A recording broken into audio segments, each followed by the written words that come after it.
Good day, wizards, and welcome to today's lesson. Keep going straight. In this lesson, we will focus on deliver a prepared speech, write directions, prepositions, numerical adjectives, hyphens, apostrophes, active and passive voice, as well as idioms and proverbs. Let's begin with deliver a prepared speech. You need to choose your topic carefully and research it. You must use cue cards on which you write down only the main points. You can then practice saying your speech aloud, using the cue cards to remind you which point to say next. You must structure your speech and choose your words carefully. The following activity. For your prepared speech, choose a topic that you know well or that interests you. Prepare a 2 or 3 minute speech on the topic of your choice. Give your speech a title. Remember to use cue cards. Plan your speech carefully. When you deliver your speech, remember to speak clearly. Vary your tone and pace, and use good body language. Use interesting words and remember to stress important words. Now let's continue to look at prepositions.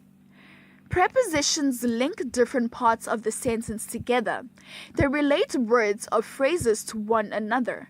There are different types of prepositions. Prepositions of place such as around, beyond, and under. Prepositions of movement such as across, from, and towards. Numerical adjectives. Numerical adjectives are describing words that are placed in front of nouns and refer to quantity or number. For example, 10 pens. Hyphens.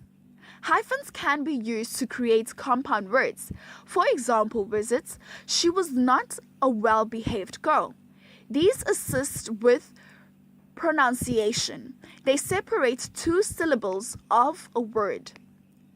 Now let's look at apostrophes. Apostrophes have two uses. Number one, they can be used for contraction.